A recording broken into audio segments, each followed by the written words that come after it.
في 2010 تم 22% من التربصات لم يستفيد منها ولا عامل هنا.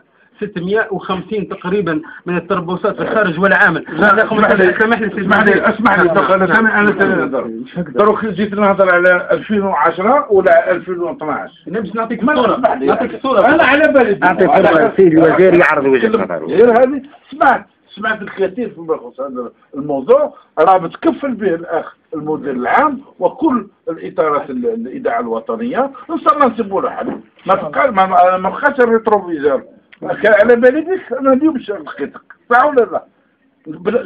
كتبت الوزاره؟ كتبنا الجهات المعنيه. لا راني نطلب منك كتبت الوزاره الان ما رديناش عليك. يعني انا كتبت الجهات المعنيه السيد المدير العام والسيد مدير التنسيق. يا اخي ان شاء الله في 2012 ابتداء من جونفي راه موجوده حتى في قانون الماليه. اجبد قانون الماليه تشوف فيه راه في صندوق لتكوين الصحفيين موجود.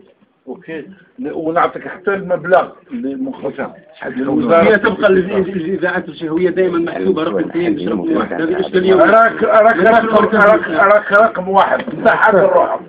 اسمح لي. لا هذا اوكي. نعم. المشكل تاع التكوين هو التكوين في الجزائر في الخارج ولا فهموا عليها مليح صفه نهائيه. باه نبعث انا 700 صحفي و700 منشط للخارج مستحيل. لماذا من العاصمه فقط السؤال؟ لماذا من العاصمه فقط مش من الواد؟ لماذا؟ هذا السؤال هذا هو لازم نجاوب عليه بصراحه. سيد المدير العام تحب تجاوب؟ تفضل. كيدينا فيما يخص التكوينات وشهاده كل الاذاعات. رانا ندور على كل الاذاعات المحليه منذ 2008 بداو يخرجوا الاذاعات المحليه بشهادات كل واحد. وكاين 46 اذاعه من 46 اذاعه ما كاينش علوات برك. يعني مش راهي دور انا نتكلم على الاذاعه الوطنيه ككل. فهموا مليح.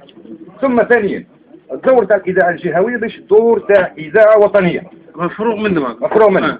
دونك نتكلموا على التكوين وين جات. احنا رانا نكونوا المكونين والتكوين راه بديناه. زيد نكمل لك. منذ جانفي 2009 كونا 756 صحفي ومنشط واطار وعمل كتابي.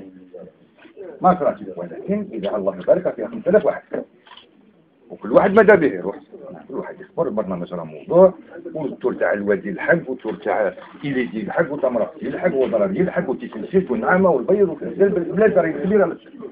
طرح انت المشكل تاع التكوين في الخارج نقول لك صراحه المشكل تاع التكوين هذا واحد من عده مشاكل. هذا من عده فيما يخص الترقيه 15 سنه انا في نفس البوست. فيما يخص 15 سنه انا الميكرو يشفع علي. فيما يخص الترقيه تكلمنا مع النقابه الوطنيه وقلنا راح نفتحوا الملف امور داخليه. اذا عندك حاجه تفضل بها نعهدك بحاجه نكتب. خلاص هو كذا. اوكي وهذا ها المشاكل الشخصيه نتاعهم. ايوه صبر ايوب صبرت قول لي شرطيه لسه على بالي نخدم 5 شويه على في النهار. تقدر تشوف الفيديو تاعنا راح نشوفه.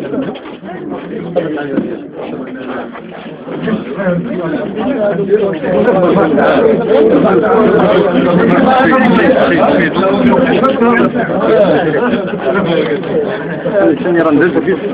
شنو يرندد؟ بسم الله.